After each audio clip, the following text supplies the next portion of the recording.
Hello there, good afternoon and welcome to Joy News today. I am Emefa Akosia Adati. The bulletin is live from our studios here in Kokomlemle, Accra. We're also live on DSTV channel 421 and GoTV channel 125. Top stories this hour. Government makes a desperate plea to retired nurses and midwives to step in and help alleviate the country's healthcare crisis as patients suffer and the healthcare system teeters on a brink.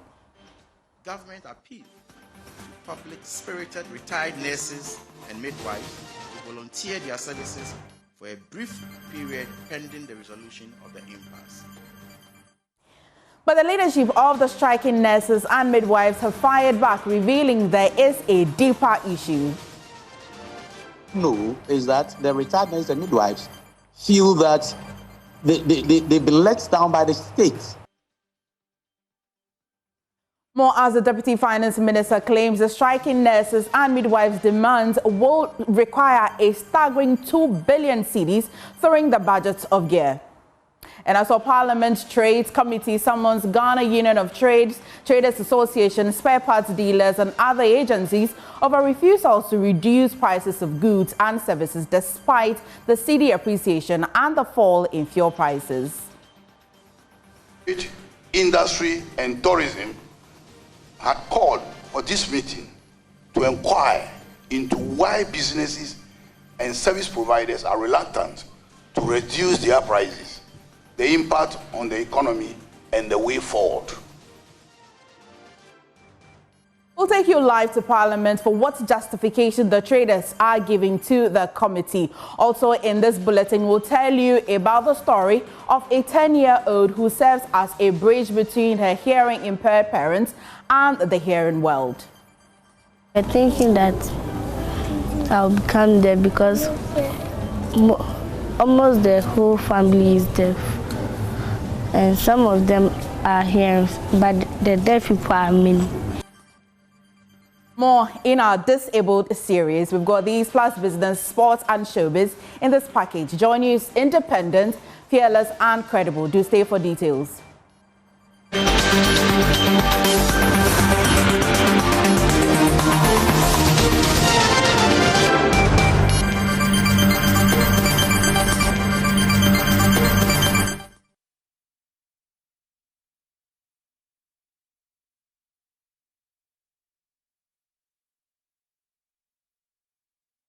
Thank you for staying with us this afternoon. Our government has issued a desperate plea to retired nurses and midwives, urging them to step in and help alleviate the country's healthcare crisis.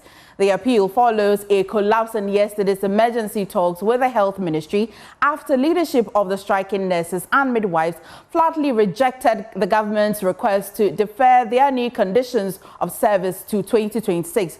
At a hurriedly arranged news conference at the presidency, Health Minister Kwabena Mintah-Kando announced that government will soon publish a list of health facilities for patients to seek health care required, recruit retired nurses, midwives as part of emergency measures to be rolled out to mitigate the crisis. While working around the clock to resolve the impasse, the Ministry of Health has taken the following steps to mitigate the suffering of Ghanaian patients unduly affected by the strike. The ministry will in the next few minutes publish a comprehensive list of facilities to complement facilities where nursing services are lacking and where patients can seek health care. Given the urgency of the situation and suffering of the patients, government appeals to public-spirited retired nurses and midwives to volunteer their services for a brief period pending the resolution of the impasse. We further express our deep appreciation to practicing nurses who have opted to remain at post to help suffering patients and urge others to show similar fellow feeling and assist our ailing compatriots even as efforts are made to address their concerns. Now, the government claims that meeting the striking nurses' demand will require a staggering 2 billion cedis, throwing the budgets of gear, sparking a big debate about priorities and resource allocation. Here's Deputy Finance Minister Thomas Nyako Ampim. Well, the reality is that we have over 120,000 nurses and the implementation of the current condition of service that they are demanding will have serious consequences for the budget. In fact, if we fully implement it, we are going to add in excess of 2 billion cedis to the compensation budget. We have all committed that in our resolve to reset the economy of this country, we must maintain a 1.5% primary balance surplus every year in order to bring our debt levels to sustainable levels. And so it is important for us to manage expenditure. However, the striking nurses' leadership has fired back, revealing a deeper issue. General Secretary of the Ghana Registered Nurses and Midwives Association, Dr. David Tinkran, said many retired nurses are impoverished and harboring anger due to unfulfilled promises. He spoke on News Desk with Mamiesi Nyamicha Thompson. I don't think this is a very good position. I'll urge the finance minister respectfully to relook at the figures. What is it in the condition of service that will throw the budget of Ghana off gear? It cannot be said to be true. As far as we are concerned, I think that they need to come clean. They need to prioritize the health needs of the good people of Ghana. They need to prioritize the economic interests and economic welfare of nurses and midwives. And I've been told that one of the mitigating factors is to deploy retired nurses and midwives. They are more even angry than us.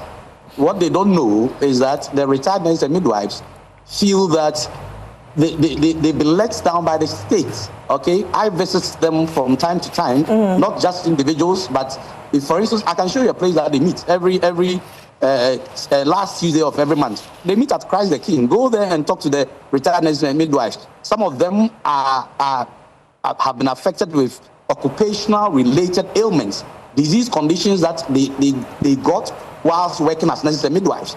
And they're at home, and their retirement package cannot even buy them the little medications that they need to. Now, still on health, Ghana has recorded 39 new mpox cases, bringing our total case count to 79. The Ghana Health Service says the recent rise in cases is due to stronger surveillance, such as contact tracing and increased public awareness, helping detect and isolate cases faster. On your screen now, we'll give you the numbers. So we have new confirmed cases, 34. And the total 79 cases confirmed, and it's the recent one from the Ghana Health Service. And we have only 4 persons on admission. We've recorded 0 deaths and total deaths as well since the outbreak. A little later, we shall engage Ghana Health Service to bring us up to speed on whether or not these are related contact cases or not. Now, away from health, the Committee on Trade, Industry and Tourism has summoned the Ghana Union of Traders Association, GUTA, Association of Ghana Industries, Spare Parts Dealers Association and other industry players over their refusal to reduce prices of goods and services. There have been growing calls for traders to reduce prices as the cedi appreciates and fuel prices go down. But the traders maintain they are not ready to cut prices anytime soon until they finish dealing with current stock. Parliament has summoned them over the entrenched position. Here's Committee Chairman Alexander Gabi Hutoje. I must admit that there had been price reduction in some quarters, but these do not commensurate with the impact of the appreciation of the cedi vis-a-vis when the cedi depreciated. The Committee on Trade, Industry and Tourism had called for this meeting to inquire into why businesses and service providers are reluctant to reduce their prices, the impact on the economy and the way forward. We have assembled here most of the relevant stakeholders who would assist the committee to deliberate on the matter. I urge each one of us to be frank with each other towards achieving the expectations of the Ghanaian consumer. If we disappoint them today, they may resort to other alternatives that may adversely affect the growth of the fragile local industry which we have so far.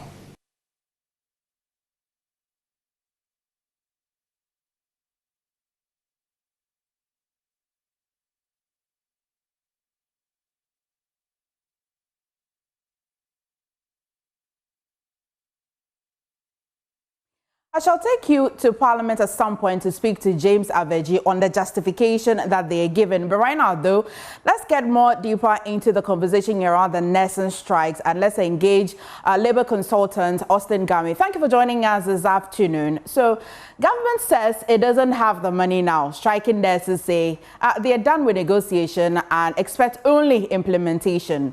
What way are you recommending should be the way government should go? Well, not only the employer, both parties.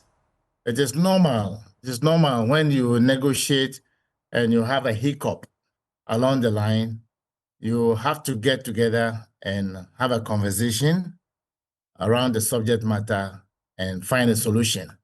Section 108 of the Labour Act enjoins parties to know that there will arise disputes, not only during, after the negotiation, but implementation period could, hit a snag. And both parties will have to consider that as differences, come together and have a conversation around the subject matter. If you go debating and arguing for a one-sided solution, you will never get the desired result. So I will urge both parties, especially my friends, the nurses, to go back to the National Labour Commission, where they will be assigned experts to guide both parties to enable them to reach agreement, because the way out for them is not to be on strike now. I think I've spoken to the General Secretary this morning online that they should go back to work, because they will not be the winners. The employer will not be the winners. Their customers, the patients, who in diverse ways, together with all of us, contribute to paying their monthly wages, they are the people who are now victims of the circumstance in which we all find ourselves. So I will plead with them. They should go back to work. They will sit down and iron out the differences. Eventually, they will get what is due them, but people should not suffer unduly before we have it resolved. Well, Mr. Gami, if you listen to government and as well the striking nurses, it looks like we are at a hard place on a rock. But there has to be a compromise at all costs. You are recommending that the striking nurses return to work. But if they don't, which party should be compromising? Let me put it clearly this way. By practice, because people are sometimes scared about the law, by the practice, you cannot be on strike and be engaging your employer. The employer cannot be, so far away from the subject matter and expect that there will be compromises, as the case may be. I don't even want to use the word compromise. Both parties must get to the table, and the National Labour Commission has the capacity to assist them resolve the matter. That is why we put them together. And if you say you will not appear before them because they were invited and they refused to go, if you don't go there, you will not have a solution. You will get the court to put injunction on you, as has been done. And they are not also respecting the court's decision. I know they are law-abiding people, so I will urge them, they should just simply go back to the court, to the workplace, and this matter can be resolved. Right, Mr. Gami. If they so wish. Okay, Mr. Gami, so you're asking that they go back to the negotiation table. The nurses actually think that really we're gone beyond negotiation. It's time for implementation. And it looks as though the government just doesn't want to implement the agreement. Do you agree? Well, maybe they are not aware. Just last week, I'm aware that a major IPP company and a very respectable union, they were negotiating. They reached agreement. They were meeting to have the agreements activated when the employer realized that they are unable to meet part of the obligation. Both parties agreed, went to the table. I was present, and we had some 2.5 hours conversation. Though painful, eventually the matter was resolved. You can vary an agreement for the mutual benefit of both parties, even when you sign the agreement. The only party that can vary the agreement is the two parties that put the agreement together. So if you are not getting together to vary anything, you want to have your way, the employer want to have their way, the workers want to have their way, it will not produce the result we want. So it's better they get together and have a conversation which will help them understand each other better. And if they need help, they should seek it. Both parties are not necessarily maybe in the region of expert. That's why we have the Labor Commission in place. So if they go there and the need arises, they will invite other people to assist them to resolve the differences. I think I have confidence in the Labor Commission. I have confidence in the nurses themselves. I have confidence in the employer. If they get together, they'll resolve it. If they need help, they should not be reluctant looking for one. Let's look at the current posture of government and the responses so far. Government says that it will seek the assistance or will recruit retired nurses to at least help with the crisis currently. You think that in the interim is the way government should go? When there is desperation, anything happens. I'm not necessarily in support of that move per se. But when you are desperate and people are dying on your hand, as you can see on your screen right now, people are desperate. Elderly women, pregnant women, children. This morning, the General Secretary of the nurses himself told me online that there were babies who were in incubators and were needing help. He has to, based upon that desperation, he has to order some nurses to go and assist them. So they know that this is a very, very dangerous move and that normally they shouldn't do that. Look, let me tell you this. Right from the ILO Convention 98 and 87, to which Ghana is a signatory to, there was no space for strike. There was no space. It is the voluntary understanding that we will negotiate, and if we have a problem, we'll resolve it. There shouldn't be strike. The spirit in which the Labor Act is written, that is what it is. But there is room for people to have the freedom to choose what is appropriate and right. That will not hurt other people. But now you are hurting other people. I concede that the condition of service will inure to their benefit. But something that will inure to your benefit and your own relations, your own friends, will die and you will hear of it. Is that something that we should be rejoicing over? Certainly not. And I know the nurses don't like that. So it's now time, anybody, any reasonable fellow in this country, excuse my language, should appeal to their understanding that they should go back to work and then we sit and resolve the matter. They may not have everything, but they will get something.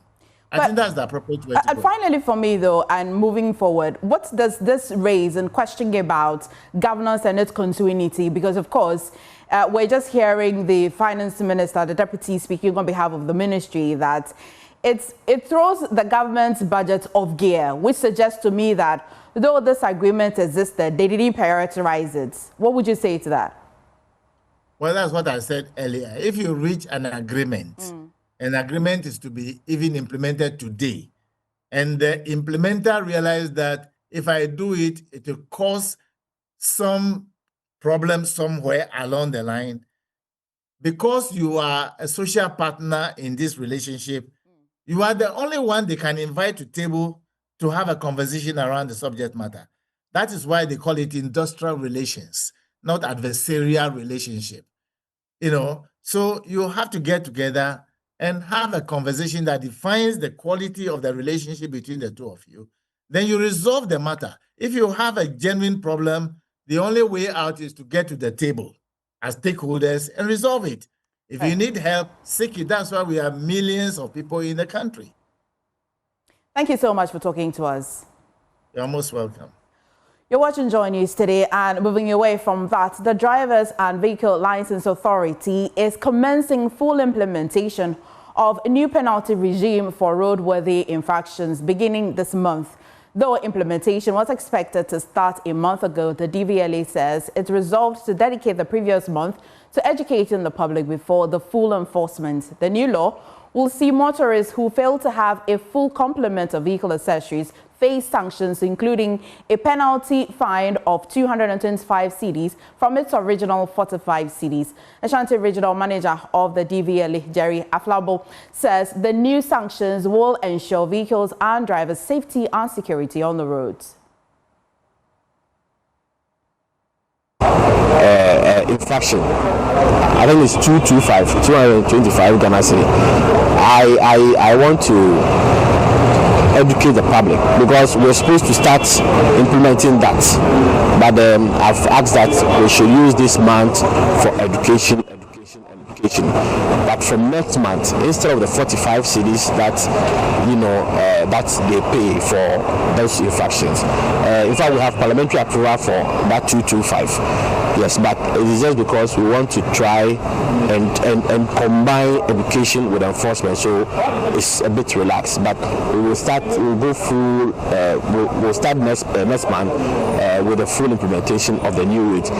So I want to use the opportunity to educate our clients that they should make sure that they have their vehicles in good condition, they have their warning triangle, fire extinguisher, they have reflectors on their vehicle, they don't tint their vehicles, they remove the tint for the front windows. It's for their security, okay?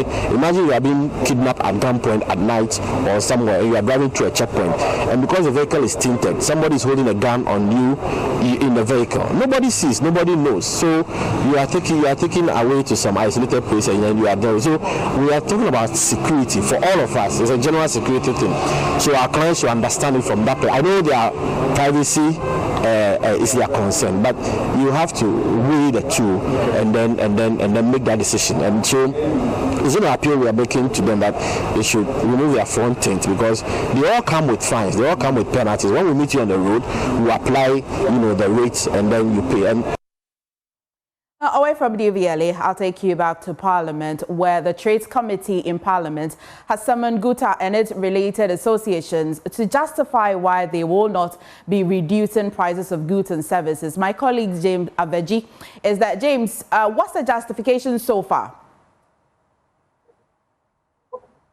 Well, MFR, so far, GUTA as well as the Spare Part Dealers Association have made their point before the committee. Sitting before the committee before I walk out now is the Association of Ghana Industries, AGI.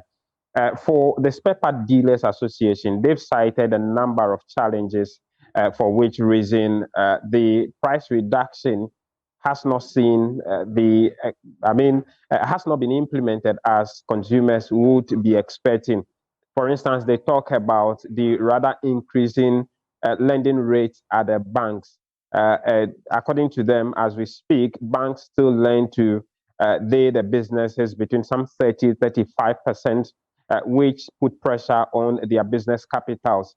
They also talk about the fact that the exchange rates at the port or the charges at the port are relatively high in the face of the cedi appreciation that we've seen so far. For instance, they say that the shipping lines, as we speak, use a different exchange rate from what the Bank of Ghana gives out every day, which is relatively higher than the BOG's exchange rate. And also, those charges at the port are relatively higher than what other ports in the neighboring countries are charging businesses when they import their goods through the port. And so those are two key challenges they've been mentioning, for which reason they are unable to reduce prices as the general public would have wanted. But they maintain that at least some spare parts have been decreased in the market. For GUTA as well as the AGI, they have maintained that, indicated that they have reduced the prices of some goods and services The only problem is that the consumers are not feeling that as we speak. But they maintain that those should reflect in the pockets of consumers, or they should feel the full impact of the price reduction in the next few days or weeks as we speak. And so they are just calling on government to make sure that they maintain what we're experiencing now. At least the cedi should be at a stable rate. I should not depreciate against the dollar in the near future, as well as fuel prices should also keep a constant rate on the market. If that happens, then consumers should be feeling a lot more of the reduction in the next coming days. The AGI, for instance, listed a number of companies who are their members that they say have reduced prices. Some they say have reduced to as high as 42%. And so they are promising Parliament that in the next few days, the reduction should be felt much better by consumers.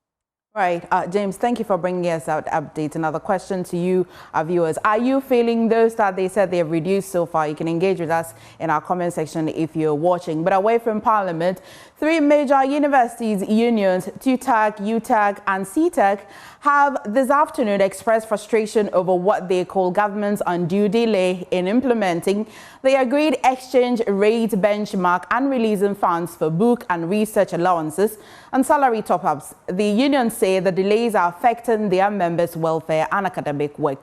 A joint statement by the unions reads, and I'm just going to be reading that to you on the screen. The University Teachers Association of Ghana, UTAC, the Technical University Teachers Association of Ghana, TUTAC, and the Colleges of Education Teachers Association of Ghana, CTAC, wish to express our deep concern and discontent over the undue delay in releasing the exchange rate for the book and research allowance and payments. This delay has caused significant uncertainty and frustration among our members who depend on this critical support for their research and academic work. It continues as well to say, at a joint meeting held on June 8, 2025, we, the undersigned unions, unanimously resolved that the government must, as a matter of urgency, release the exchange rate and commence the payment process for the book and research allowance to our members. Despite the late release of the rate, we resolved that we will not accept an extension of payments beyond September 2025. That is a joint one by the university and as well Tertiary Teachers Education Union. Now, away from that, Deputy Education Minister Dr. Clement Park is asking government and allied forces in the educational sector to prioritize counseling. He believes counseling plays a critical role in addressing issues like emotional distress and other silent struggles many individuals face. His message was delivered on his behalf by Bishop Prince Hagan at the 10th graduation ceremony of Oheneba Donyo University College of Counseling and Psychology here in Accra. Kwame Yanka reports. The vision of the Oheneba Donyo University College of Counseling Psychology was the art of healing the soul, restoring hope, renewing lives. This theme highlights the immense role of counseling in a world often saddled with numerous challenges, from emotional to psychosocial problems, requiring psychological and counseling tools, evidence-based therapeutic interventions to address them.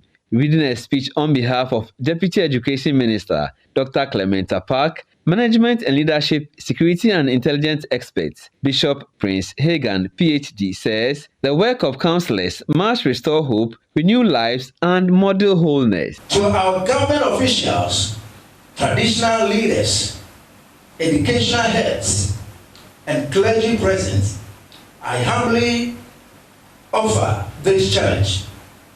Let us elevate counseling from the margins to the mainstream. We must intentionally place trained counselors in every school to combat bullying, academic pressure, and identity confusion. Every hospital to support patients, families, and overwhelmed medical staff. Representing Acting Registrar, Ghana Psychology Council, Elizabeth Boabin, urged the 145 graduates to pursue licensing before practicing their trade. You are the bridges between despair and hope. The steady hands that help others rebuild meaning and dignity in their lives. Your presence, your compassion, and your competence will restore faith in people who may have lost theirs. It is for this reason that the Ghana Psychology Council exists, not just to regulate, but to protect the integrity of our profession and the people we serve. As you graduate today, says the registrar, I urge you to take the next essential step. Apply for license with the council. Becoming licensed is not only a legal requirement, but it's also a mark of professionalism. Meanwhile, President of the Ohineba University College of Counseling Psychology, Professor Samuel Ohineba says counseling must be given the needed attention. These are not problems that deliverance prayers and pulpit preaching alone resolves. We need the psychological.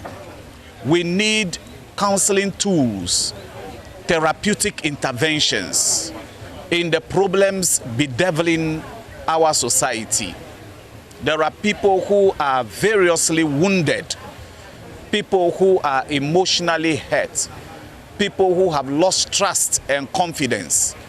And this is why we are training counselors, so that they can help curb the confusion, curb the mental problems that people are having in terms of their thoughts.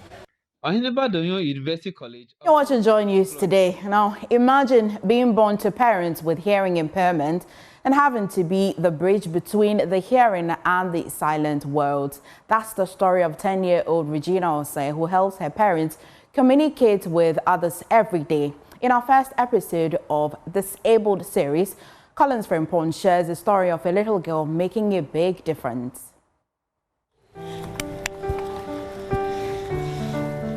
It's Sunday morning here in Accra. The Osei family is preparing for church. But this is no ordinary family. 10-year-old Regina Osei is their bridge, a bridge between two worlds.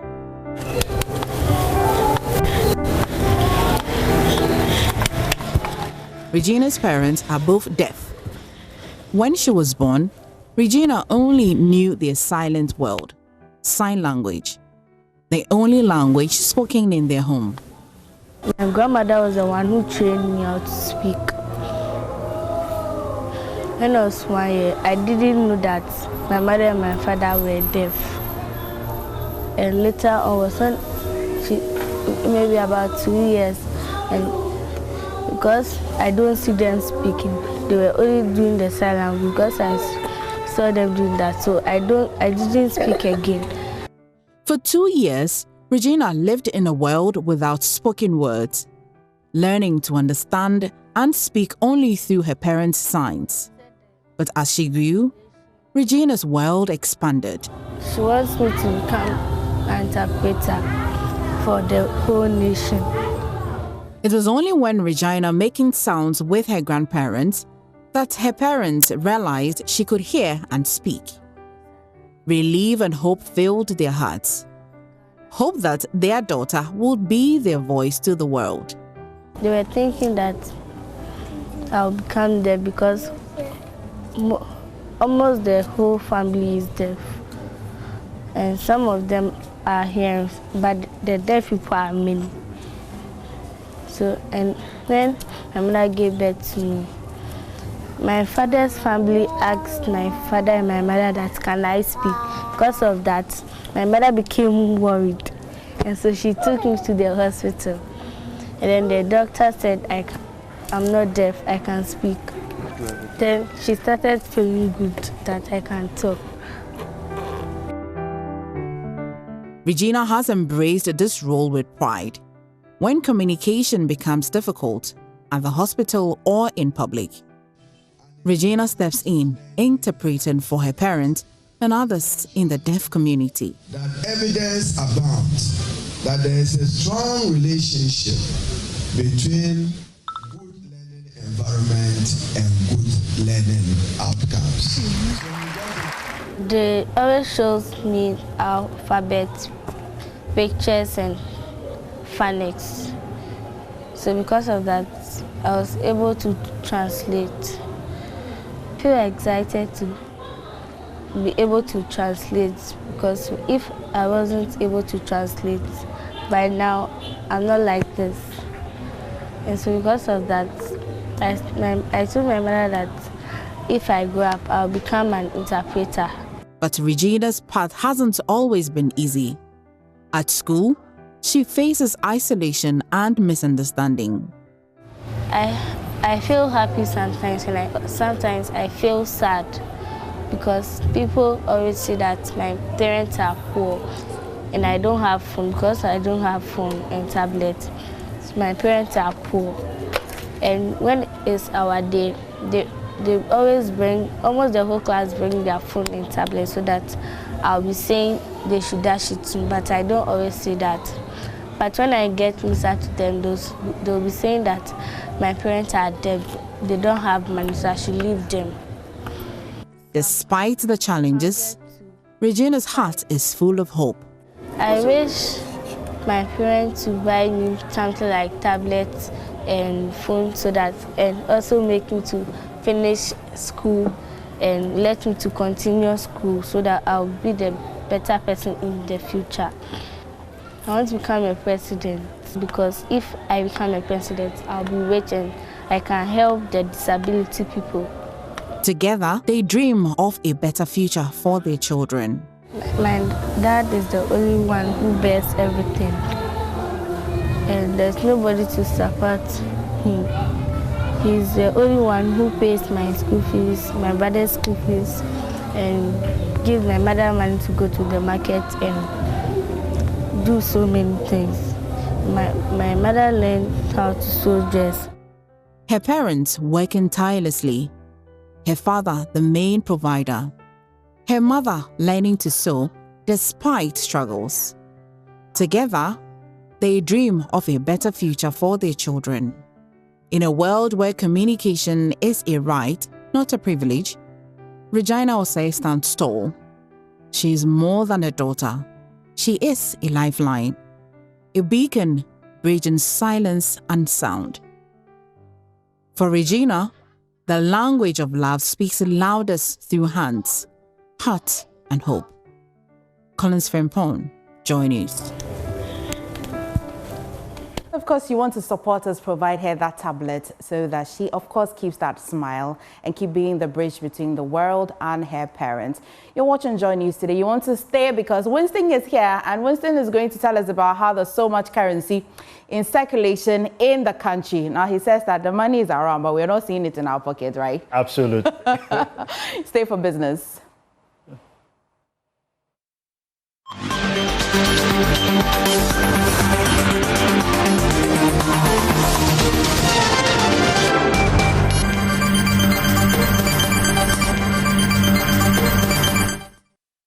Welcome back to Business here on Joy News today. My name is Winston Taki, and as our first business story, the total amount of currency in circulation increased significantly from 44 billion cedis in 2023 to 71 billion cedis at the end of last year. George Biafe has more from the 2024 financials released by the Bank of Ghana. In 2023, the total amount of currency in circulation ending December stood at 44 billion Ghana cedis. However, in 2024, it went up by more than 60% to hit 71 billion Ghana cedis. It is not clear for now what might have influenced the increase and whether it did march economic activities for last year, and how that also contributed to inflation in 2024 and that of the cedi's depreciation against the US dollar. The 2024 financial accounts released by the Bank of Ghana showed that the 200 cedis notes in circulation went up from 12 billion Ghana cedis in 2023 to 24 billion Ghana cedis ending December 2024. Many industry persons will be looking forward to the total amount in circulation at the end of December this year, and whether it could be going up or reducing in line with the declining inflation rate for this year. Now, away from that, Telecel Ghana has officially launched its Too Much Money promotion, offering customers a chance to win a grand prize of 1.2 million Ghana cedis. Speaking at the launch in Accra, Acting Director of Consumer Business at Telecel, Annette Muga, highlighted the campaign is open to all Telecel customers. Telecel Ghana has officially launched its latest customer rewards campaign dubbed Too Much Money. The promo offers customers the chance to win exciting prizes, including cash rewards for simply using Telecel services. Acting Director of Consumer Business at Telecel, Annette Muga, explained that the promotion is open to all customers who recharge or buy bundles worth at least 5 cedis. We will have a grand winner who will win 1.2 million by September. It's a 4-month promo. We're starting today to September, but we will have 80 winners, weekly winners, whereby each week we'll be getting 6 to 8 winners. And these winners will win 20K Ghana cedis. And then on a daily basis, we know this customer buys bundle, recharges, but we want to give back again.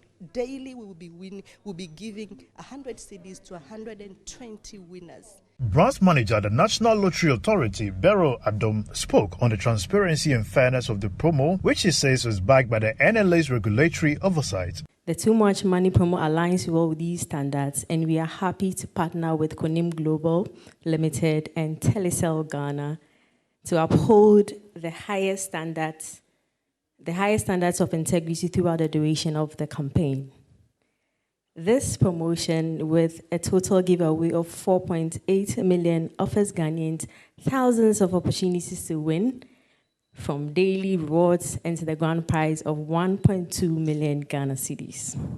We acknowledge and commend Telecel Ghana for not only bringing excitement to the market, but for also ensuring regulatory compliance by running this campaign under the Caritas Lottery platform. Ellen Oparibia Akoi is a previous grand prize winner who walked away with 1 million Ghana cedis in the last edition of the promo. In Mumbai, I didn't believe the money was real. I thought it was fraud, so I didn't have interest in it that instant. But as time goes on, I believed in it, and my luck shined. Having this huge amount means a lot. It's a stepping stone for you, so you have to join.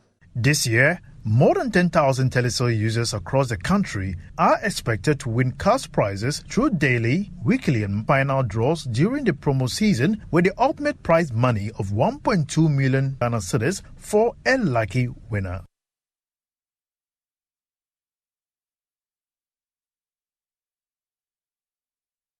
That's all for business. My name is Winston Taki. Up next is sports.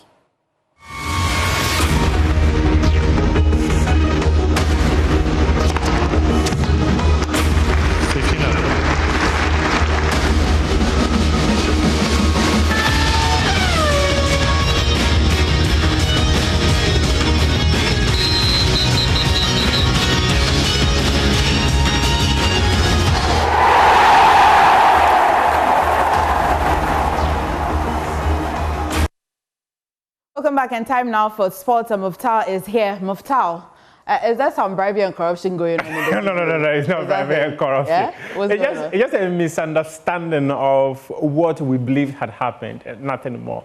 Clear the air. Yes, so the president of the Ghana Boxing Authority, Abraham Kote Nikwe, has revealed that Isaac Dogwe gave them $150 and not 100,000 Ghana cedis, as reported by the media a couple of months ago. The Ghana Boxing Authority had asked boxers to contribute a certain percentage of their purse money towards the development of boxing in the country.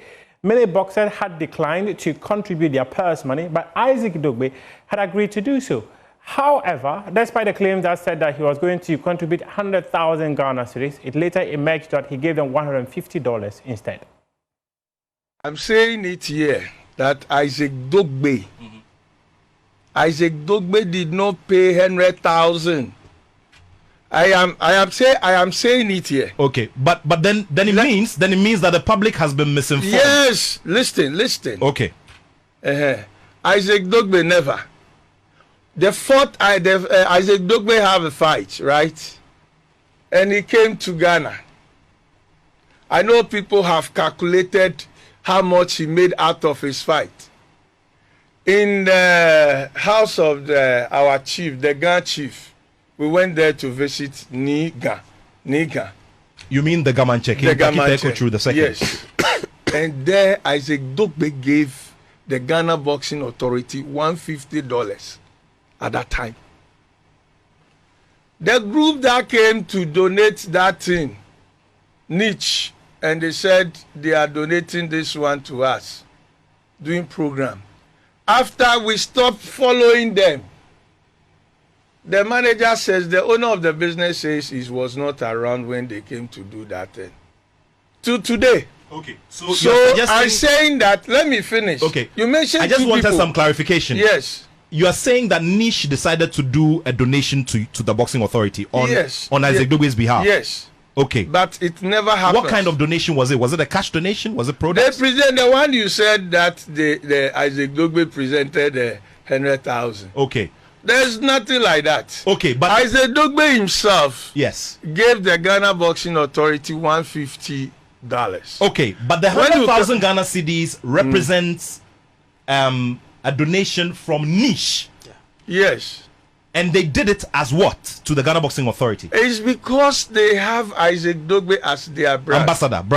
Yes. Okay. But we never received that money. Okay. So it means you are saying that Isaac Dogbe, who came to sit with the Boxing Authority to agree that he was going to pay a percentage from his purse, unlike some other boxers, has not paid anything from any No, of his he gave fights. us $150. He came to the office and gave us $150. $150. Have you made any attempts to have a conversation with him about it? I spoke to him. He said, President, I'll come. Okay. Now so he hasn't paid any percentages. No. Okay. He's listening. Okay.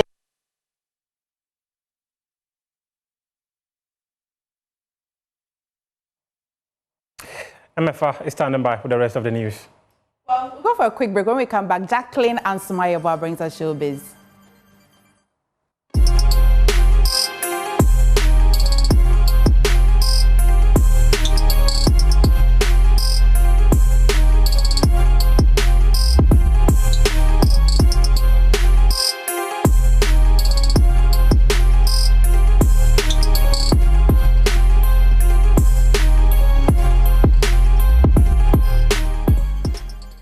Welcome back to Joy News, and Jackie is here to bring us showbiz.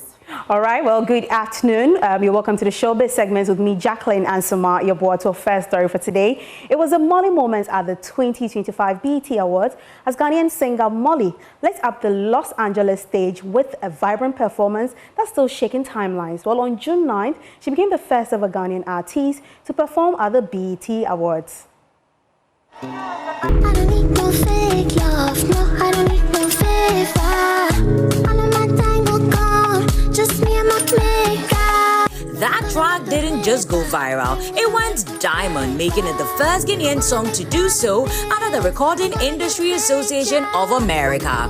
Right now, Shake It to the Max is vibing on the Billboard Hot 100. So yes, Ghana is outside and Molly is right at the front of that wave. She's come party in 2023 and Sarkodie has had his share of BET spotlights too, performing at the BET Experience in 2014 and snagging Best International Act in 2012 and Best International Flow for the Hip Hop Awards in 2019. In 2023, Black Sheriff followed suit with a BET Flow win at the Hip Hop Awards, but this year he narrowly missed out on the Best International Act of the main BET, with Nigeria's Aya Star grabbing her first win. Well, still on the BETs, if the 2025 BET Awards had a theme, it was simple. Kendrick's season is in full swing. For the moment he stepped into the Peacock Theatre in LA, all eyes was on him, and by the end of the night, he won 5 awards. But make no mistake, Kendrick turned the show into his personal victory lap. cleaned up with 5 wins, including Album of the Year for GNX, which many already call a Grammy magnet. He also nabbed Best Collaboration with Caesar for Luther, Best Male Hip Hop Artist for the 8th time. Yep, he's running laps. Video of the Year for Not Like Us, and co-claimed Video Director of the Year with Dave Free. Wasn't far behind. She scored 2 wins, including Best Female R&B Pop Artist for the 3rd year straight. That puts her in elite company with Alicia Keys and, you guessed it, Queen Bee. Chris Brown added 2 more to his growing collection, Best Male R&B Pop Artist for a record 8th time at the Viewers' Choice Awards for Residuals. Doechii had her moment too, snatching his crackdown. Well, it's a wrap for the showbiz segments with me, Jacqueline and Suma. Over to you, MFA Akosiadeti. Thank you so much, Jackie. And of course, Kendrick Lamar or nobody. Drake should go and sleep. You've forgotten Molly. Oh, yeah. Thank you for watching today as well. For more news, please log on to myjoyonline.com. I'm MFA Akosiadeti. Please stay for Marketplace with Daryl.